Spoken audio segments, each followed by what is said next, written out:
Okay, so this first poem is called Masebo. I started thinking about the ineffectual poem last week when I was writing one, and taking arnica diluted in a coffee cup. There's a formula for the poem that seems medicinal and is boxed with a label so that you think that what you're getting is curative, but it's sugar with vitamins. So the placebo poem goes like this. Poet approaches mic. Makes confessional statement revealing the conditions under which the poem was written. Distant mother. Violent father. Dead relative. The infinite sadness of the poet herself. There's a reflective pause away from the microphone, if there is a microphone. Then the poem title, newly voiced, more rounded with the performative, putting on a good show, dressing up in drag so it can pass. There is a line break around a profundity that signals the first stop for attention. This tension of feeling and syntactical resistance, a rhyme that reflects the fallibility of human existence, a thought terminating cliché. So this is thinking about kind of vocabularies that relate to kind of social issues that are described as plagues or epidemics. So this is kind of relating to ACT UP and the gay plague. So this is called ACT UP, silence equals death. You wonder how long it took for them to get an acronym that was such an effective cry for help. Diaz was the first port navigator to cite the Cape of Good Hope, too symbolic. Acid sounds like the opposite of alkali. Said is reserved for those with voices. Saeed is post-colonial and un-American. ISAD was too obvious and had nothing of community about it. AIDS is so weighty. Capitalized and plural, impaling vowels in the obscure body of a guttural d curved around at the end.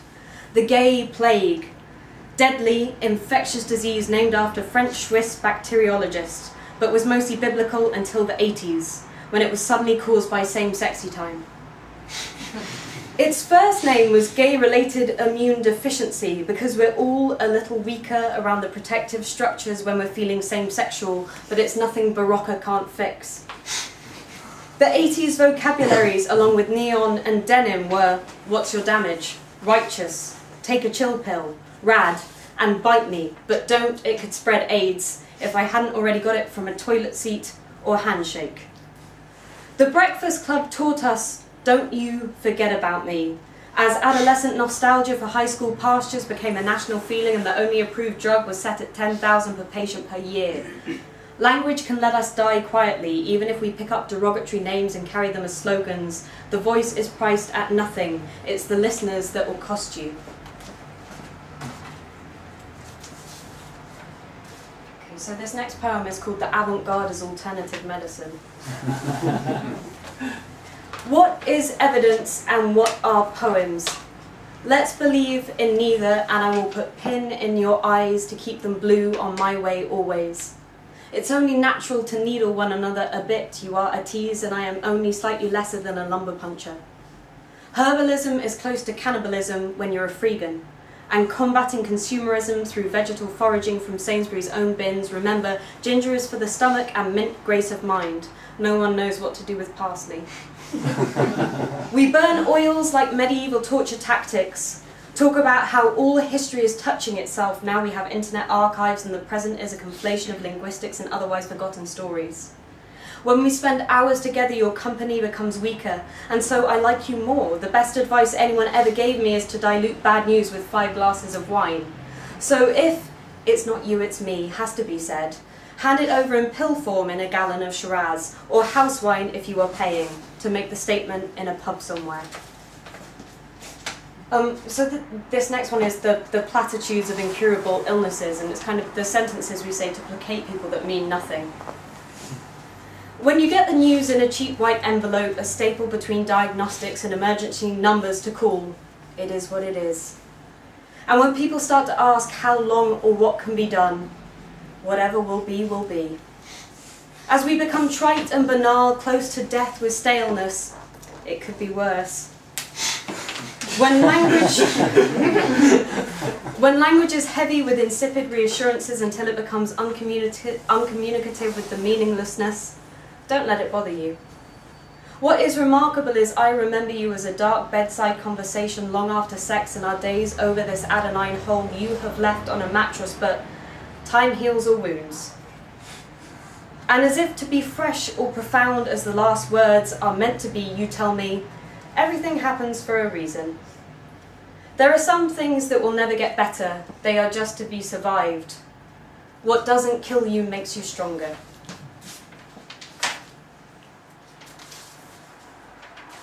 Okay, so this is called Epidemic, and I don't know if anyone read, but last year the World Health Organization decided that violence against women was an epidemic, so that was good news for everyone. So this is in response to that. The World Health Organization, which is prone to classification, has a new diagnostic tool they are calling vocabulary choices. It has taken years of sacrifice internationally. Like, we all got together and said, hey ladies, I'll take one for the team, except that everyone said it, so there was no I and the team died for lack of players. Like a five-a-side in Clapham that fall out of love with one another in the big and ugly city. Every week here, 2 women die at the hands of a partner or ex who tend to be more bitter but have less ease of access, probably no front door key, etc. And that is just in the terrible Western world where we have antibiotics and malaria shots. So the World Health Organization have named it Epidemic and updated their Facebook page. 12,893 likes. Their profile picture is new too. And misogyny is finally a widespread illness infecting a community at a specific time, which speaks against my anti-essentialist ways of thinking and moving, that biologically I've been made communal. No one had anticipated that arsehole would be catching, but there's a worldwide infestation of epidemic proportions. Meanwhile, media does not change, but Pixar is upping their game on female role models. You are such a handsome Disney prince for a girl, with your leather boots on that I break into song like a heroine every time you sit with your legs apart. And as Lily Allen tells me it's hard out here for a bitch, it answers her second album's question of when will we tire of putting shit up our noses.